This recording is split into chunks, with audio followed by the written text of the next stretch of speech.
दोस्तों, आज की कहानी एक ऐसी लड़की की है जो शादी कर अपने एक नए ज़िंदगी की शुरुआत तो करती है, लेकिन शादी के ठीक 3 महीने बाद ही एक दिन उसकी पति की हत्या कर दी जाती है। अब ज़रा सोच करके देखिए कि अगर कोई भी लड़की जवानी में ही विधवा हो जाए, उसके दिल पे क्या गुजरेगी। पर पुलिस जब इस केस की जांच पड़ताल करती है तो एक ऐसी सच्चाई सामने निकल कर आती है जिसे सुनने के बाद किसी को भी अपने कानों पर यकीन ही नहीं होता है। वाकई में दोस्तों, आज की जो कहानी है ये आपको भी हैरान कर देने वाली है। नमस्कार, आदाब, मैं हसमुद्दीन और आप देख रहे हैं सफ़र क्राइम तक। आज की जो सच्ची घटना मैं आपको सुनाने वाला हूँ, ये घटना है महाराष्ट्र प्रदेश के थाने ज़िले की। थाने का एक इलाका पड़ता है कल्याण, और इसी कल्याण इलाके का रहने वाला जगदीश सालूख है। जगदीश जिसकी उम्र है 24 साल, जो एक प्राइवेट कंपनी में नौकरी करता है। जगदीश की पत्नी का नाम है वैशाली ठाकरे। जगदीश अपनी पत्नी के साथ इसी कल्याण इलाके के एक किराए के फ्लैट में रहता है। बात कर रहा हूँ मैं 6 मार्च की रात्रि के करीब 11 बजे के आसपास। दरअसल वैशाली अपने जेठ कांचन सालूखे के नंबर पर फ़ोन करती है और रोते हुए कहती है कि भैया जल्दी से घर पे आ जाइए। घर में बदमाश घुस करके सामानों का लूटपाट ही नहीं किया है, बल्कि जगदीश के ऊपर हमला भी कर दिया है। वैशाली जैसी इस तरह की बात कहती है, कांचन 10 मिनट के अंदर ही अपने पूरे परिवार के साथ जगदीश के घर पे पहुंचता है।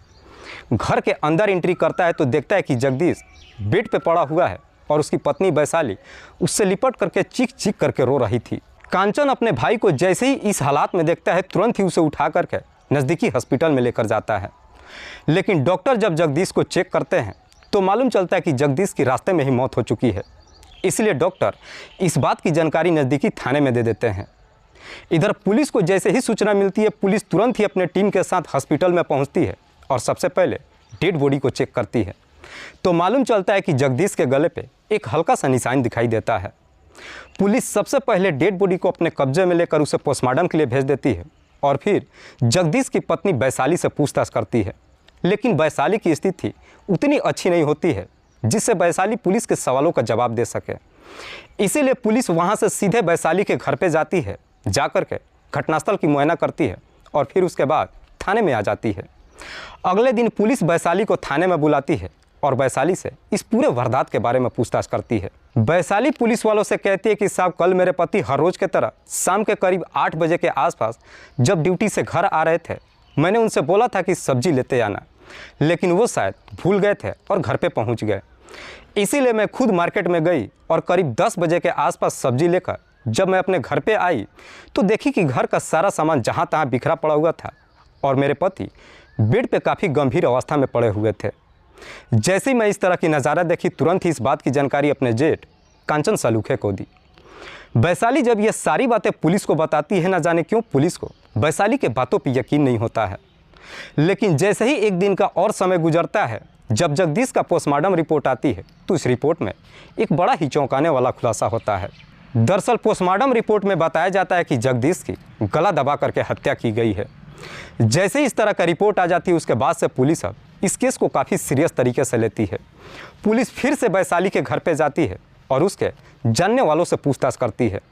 आस पड़ोस के लोगों से जब पूछताछ करती है तो आस पड़ोस के लोग कहते हैं कि साहब, आए दिन हर रोज़ वैशाली और उसके पति के बीच में किसी न किसी बात को लेकर झगड़े तकरार होते रहता था। पड़ोसी जैसी इस तरह की बात कहते हैं, पुलिस अब जगदीश के बड़े भाई से पूछताछ करती है। इस पे कांचन सालूखे भी पुलिस को कहता है कि हाँ साहब, शादी से पहले मेरा भाई मेरे साथ ही रहता था, लेकिन शादी के बाद जब उसकी पत्नी उसे झगड़े तकरार करने लगी, करीब 2 महीने पहले मेरे भाई अपनी पत्नी को लेकर बगल के किराए के फ्लैट में रहने लगा।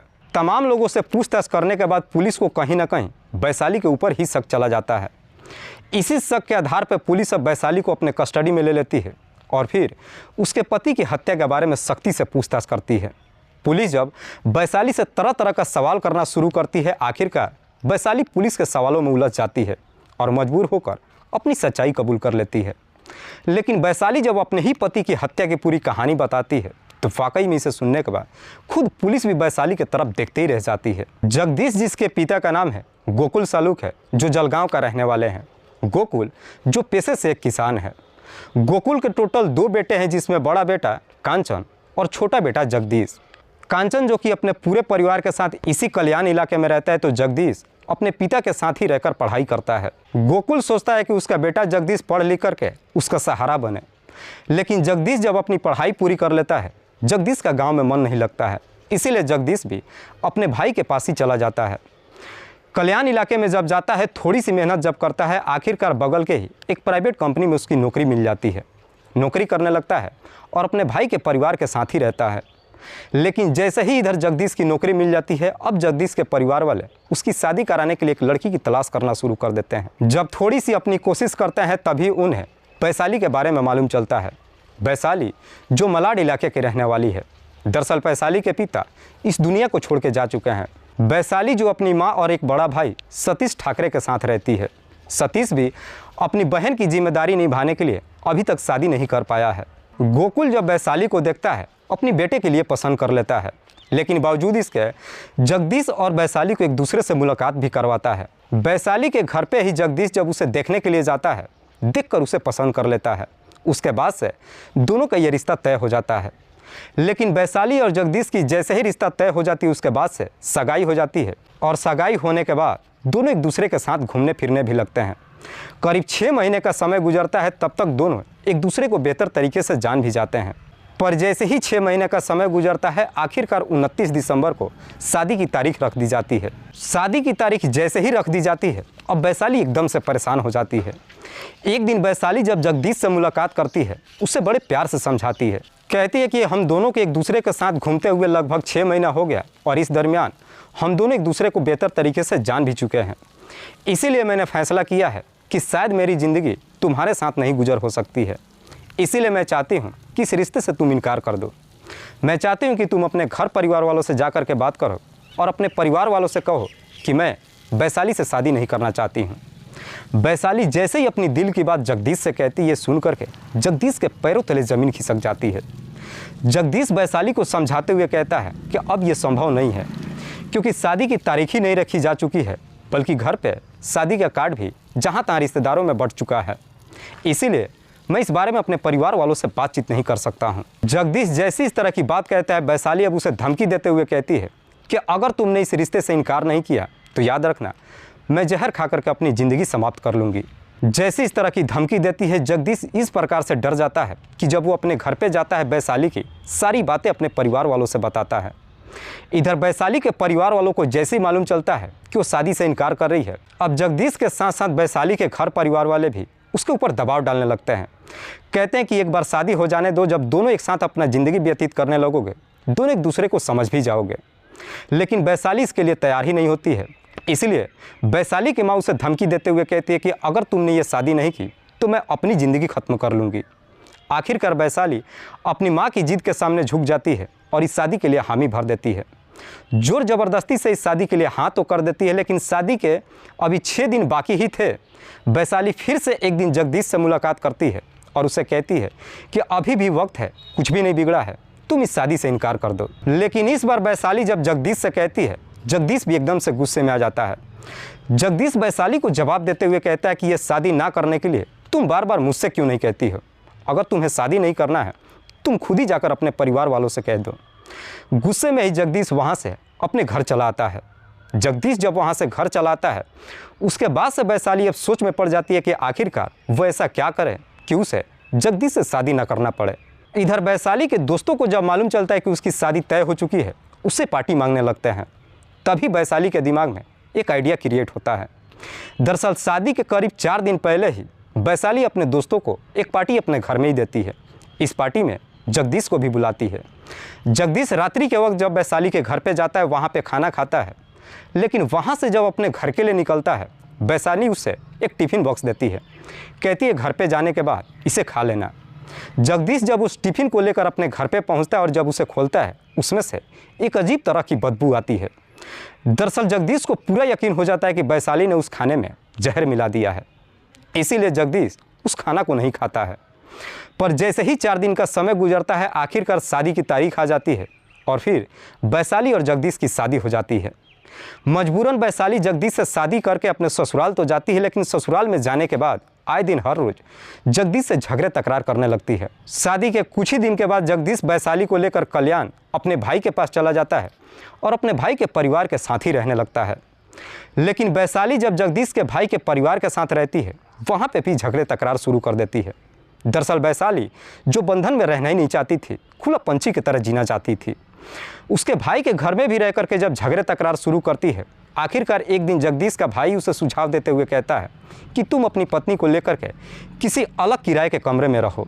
जैसे इस तरह की सुझाव देता है, आखिरकार जगदीश भी अपनी भाई की बात मान लेता है और घटना से करीब 10 दिन पहले अपनी पत्नी को लेकर बगल के एक किराए के फ्लैट में रहने लगता है। इधर वैशाली जब अपने पति के साथ अकेले रहने लगती है, आज़ाद पंछी की तरह जिंदगी जीने लगती है।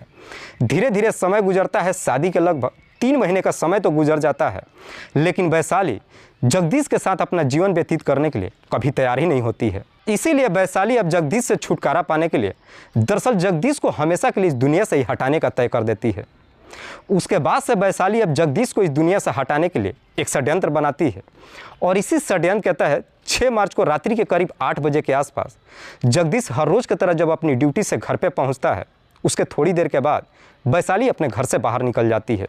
जा कर के मार्केट से चूहे मारने की दवा लेकर आती है और जगदीश जब खाना खाने के लिए बैठता है, उसके खाने में उस दवा को मिला देती है। खाना खाने के बाद जगदीश जब अपने बेड पर जाता है, थोड़ी देर के बाद उसके अंदर बेचैनी शुरू हो जाती है। जैसे उसके अंदर बेचैनी शुरू होती है, वैशाली को पूरा यकीन हो जाता है कि दवा ने अपना असर दिखा दिया है। इससे पहले कि जगदीश उठ करके बाथरूम में जाता है, बेड पर ही वैशाली उसका गला दबाने लगती है और आखिरकार उसके गले को तब तक जोर से दबाती है जब तक जगदीश की सांसें नहीं रुक जाती है। जगदीश की जैसे ही मौत हो जाती है, उसके बाद से अपना नाटक करते हुए करीब रात्रि के 11 बजे के आसपास जगदीश के बड़े भाई कांचन के नंबर पर फ़ोन करती है और जेठ से झूठ बोलती है कि दरअसल घर में कुछ बदमाश घुस आए हैं, उन्होंने घर का सारा सामान ही नहीं लूटा है बल्कि जगदीश के ऊपर हमला भी कर दिया है। वाकई में वैशाली जब यह पूरी कहानी पुलिस को बताती है, पुलिस उसे हिरासत में लेकर अगले दिन जिला अदालत में पेश करती है, जहां से उसे जेल भेज दिया जाता है। दोस्तों, इस पूरी घटना के बारे में आप क्या सोचते हैं? आप अपनी राय हमें कमेंट बॉक्स में ज़रूर दीजिएगा। जाते जाते मैं आपको बता दूं कि कुछ मेरे व्यूवर्स हैं जो रोज़ाना मेरे इस वीडियो को देखते ही नहीं हैं, बल्कि अपना कीमती समय निकालकर मुझे अपना प्यार भी देते हैं, जिनमें से एक का नाम है कुलविंदर सिंह राजपूत। कुलविंदर सिंह राजपूत जो पंजाब प्रदेश के रहने वाले हैं। दूसरे मेरे व्यूअर है राज बहादुर प्रजापति। राज बहादुर प्रजापति जो रायबरेली उत्तर प्रदेश के रहने वाले हैं। तीसरे मेरे व्यूअर है गोलू कुमार। गोलू कुमार जो पुणे में रहकर नौकरी करते हैं, लेकिन मूल रूप से भागलपुर बिहार प्रदेश के रहने वाले हैं। चौथे मेरे व्यूअर हैं निर्मला लुंगेली। निर्मला लुंगेली जो नेपाल की रहने वाली है। लास्ट मेरे व्यूअर हैं सबा खान। सबा खान जो इस्लामाबाद पाकिस्तान की रहने वाली हैं। मैं अब तमाम व्यूअर्स को तहे दिल से शुक्रिया अदा करता हूं। कल फिर मिलते हैं एक और नई सच्ची घटना के साथ। तब तक के लिए जय हिंद, जय भारत।